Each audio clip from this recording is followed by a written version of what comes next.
नमस्कार दोस्तों, स्वागत है आप सभी का वेद गुरु में। आज के इस वीडियो में हम न्यायपालिका से एग्जाम में पूछे गए प्रश्नों को जानेंगे। प्रश्नों को शुरू करने से पहले हम ये जानते हैं कि भारत में कितनी प्रकार की अदालतें होती है। भारत में मुख्यतः 3 स्तरों पर अदालतें होती है। सबसे ऊपर होता है उच्चतम न्यायालय, इसे हम सर्वोच्च न्यायालय भी कहते हैं और यह केंद्रीय न्यायालय है और यह दिल्ली में स्थित है।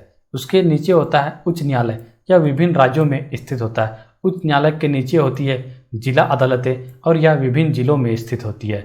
उच्चतम न्यायालय को ही हम बोलते हैं इंग्लिश में सुप्रीम कोर्ट, उच्च न्यायालय को बोलते हैं हाई कोर्ट और जिला अदालतों को बोलते हैं डिस्ट्रिक्ट कोर्ट। अब हम प्रश्नों को शुरू करते हैं।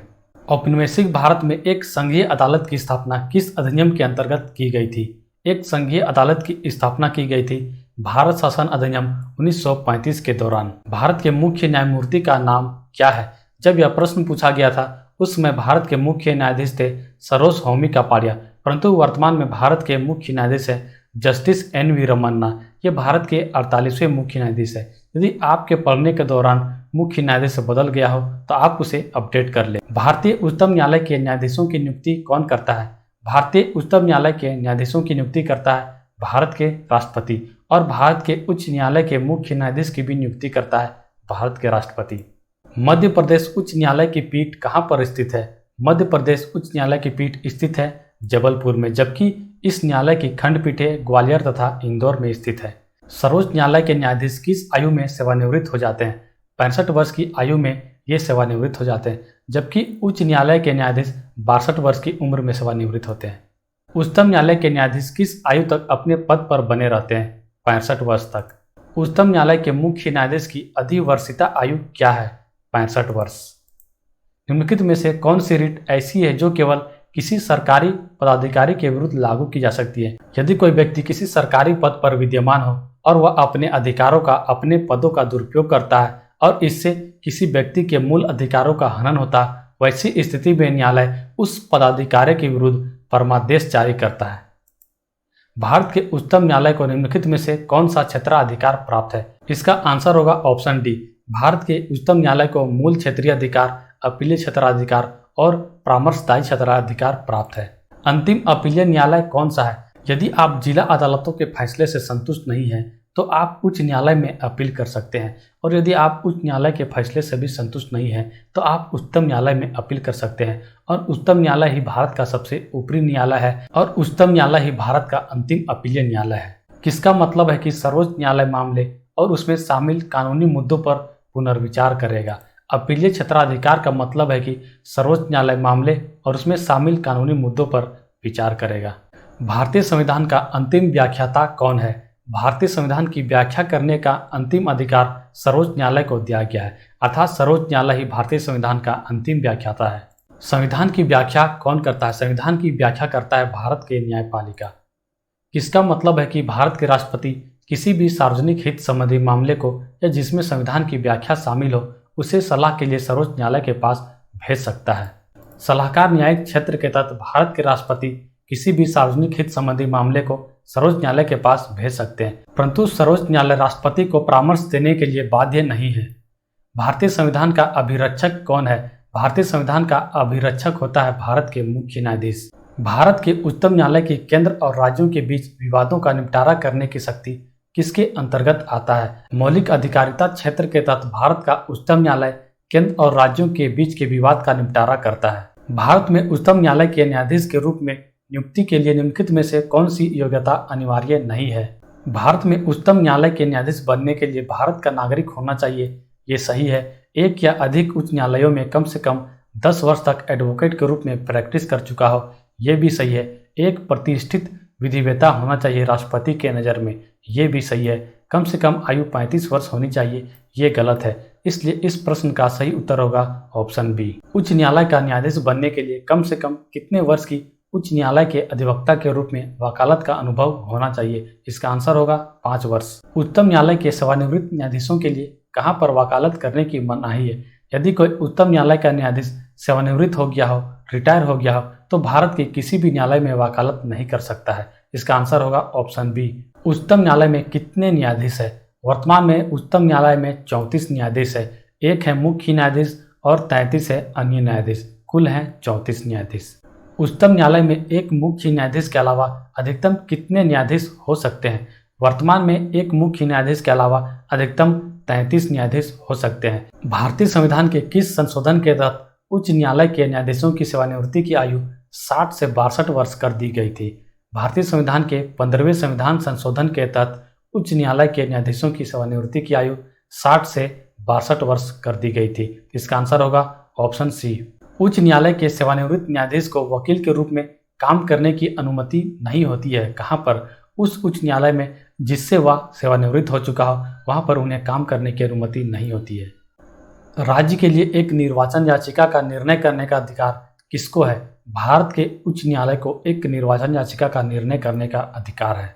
न्यायपालिका द्वारा बनाए गए कानून को क्या कहते हैं? न्यायपालिका द्वारा बनाए गए कानून को निर्णय विधि कहते हैं। सबसे पहले किस उच्च न्यायालय ने घोषणा की थी कि बंद असंवैधानिक है? सबसे पहले उड़ीसा के उच्च न्यायालय ने घोषित किया था कि बंद असंवैधानिक है। उच्चतम न्यायालय ने किस मामले में मौलिक अधिकारों की प्रमुखता राजनीति के निर्देशक सिद्धांतों से ऊपर स्थापित की है? गोलकनाथ बनाम पंजाब राज्य 1967 के मामले में उच्चतम न्यायालय द्वारा मौलिक अधिकारों को नीति निर्देशक सिद्धांतों के ऊपर रखा गया है। इसका आंसर होगा गोलकनाथ का मामला। निम्नलिखित में से मूल अधिकारों का संरक्षक कौन है? मूल अधिकारों का संरक्षक है भारत का न्यायपालिका।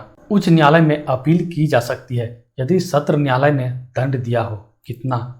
सत्र न्यायालय ने यदि 7 वर्ष से अधिक का दंड दिया हो तो उच्च न्यायालय में अपील की जा सकती है। तो इसका आंसर होगा 7 वर्ष या इससे अधिक। उच्च न्यायालय के न्यायाधीशों को उनका कार्यकाल समाप्त होने से पहले ही अक्षमता अथवा सिद्ध कदाचार के आधार पर उनके कार्यालय से किसके द्वारा हटाया जा सकता है? संसद के दोनों सदनों की सिफारिश पर राष्ट्रपति उच्च न्यायालय के न्यायाधीश को उनके कार्यकाल समाप्ति से पहले ही हटा सकता है। उच्च न्यायालय के न्यायाधीश को कौन हटा सकता है?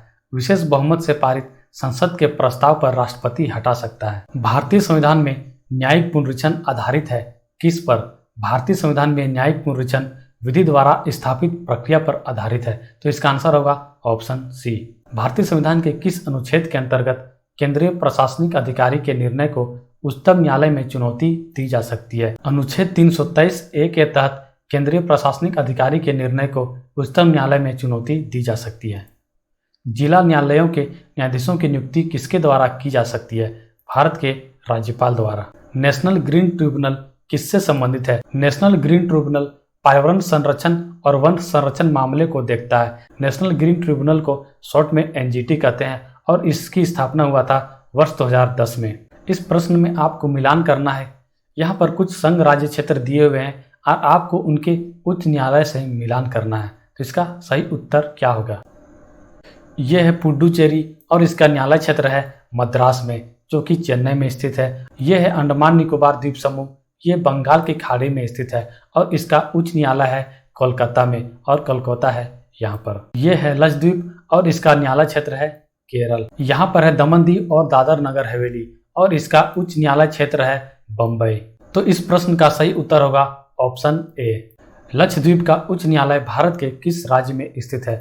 लक्षद्वीप का उच्च न्यायालय केरल में स्थित है। भारत में कितने स्तरों में अदालतें होती हैं? भारत में 3 स्तरों में अदालतें होती हैं, उच्चतम न्यायालय, उच्च न्यायालय और जिला न्यायालय। अब कुछ वन लाइनर क्वेश्चन को देखते हैं। यदि किसी नागरिक के मौलिक अधिकारों का उल्लंघन होता है तो भारतीय संविधान के अनुच्छेद 226 के अंतर्गत किसके पास जा सकता है? वह राज्य के उच्च न्यायालय के पास जा सकता है। उच्चतम न्यायालय में भारत सरकार से संबंधित सभी मामलों में भारत सरकार की ओर से कौन उपस्थित होता है? भारत के महान्यायवादी। भारतीय संविधान का कौन सा स्तंभ उसका अंतिम व्याख्याता है? भारत का न्यायपालिका। किसके फैसले भारत के बाकी सभी न्यायालयों को मान्य होते हैं? भारत के उच्चतम न्यायालय के फैसले को। किसका अर्थ है कि कुछ मुकदमों की सुनवाई सीधे सर्वोच्च न्यायालय कर सकता है? ऐसे मुकदमों में पहले निचली अदालतों में सुनवाई करना जरूरी नहीं होता है। मौलिक क्षेत्राधिकार। इनमें से कौन से अधिकार क्षेत्र के तहत कोई भी व्यक्ति जिसके मौलिक अधिकार का उल्लंघन हुआ हो उसके समाधान के लिए सीधे सर्वोच्च न्यायालय जा सकता है? याचिका का न्यायिक क्षेत्र के तहत। किस न्यायालय के फैसले को देश के बाकी सभी न्यायालयों को बाध्यकारी होते हैं? भारत के उच्चतम न्यायालय का फैसला। भारतीय संविधान का अनुच्छेद 222 एक न्यायाधीश का एक उच्च न्यायालय से दूसरे में स्थानांतरण किससे संबंधित है? राज्य सरकार से। भारतीय संविधान का अनुच्छेद 228 कुछ मामलों का उच्च न्यायालय में स्थानांतरण किससे संबंधित है? राज्य सरकार से। उन प्रथम महिला का नाम बताइए जो भारत के किसी राज्य के उच्च न्यायालय की मुख्य न्यायाधीश बनी थी। वे थी लीला सेठ। लोक अदालत के लक्ष्य क्या है? लोक अदालत का कार्य है कमजोर वर्गों के लिए न्याय सुनिश्चित करना, मामलों को बड़ी मात्रा में निपटाना, लागत और देरी को न्यूनतम करना ताकि ऊपरी अदालतों पर बोझ न पड़े। भारत के संविधान की व्याख्या करने का अंतिम प्राधिकार किस संस्था को है? भारत के उच्चतम न्यायालय को। अधीनस्थ न्यायालयों का पर्यवेक्षण कौन करता है? उच्चतम न्यायालय। अगर आप इस चैनल में नए हैं तो चैनल को सब्सक्राइब करें। अगर आपको ये वीडियो अच्छी लगी हो तो लाइक जरूर करें और यदि आपको पसंद ना आई हो तो डिसलाइक कर दें और कमेंट में डिसलाइक का कारण जरूर बताएं।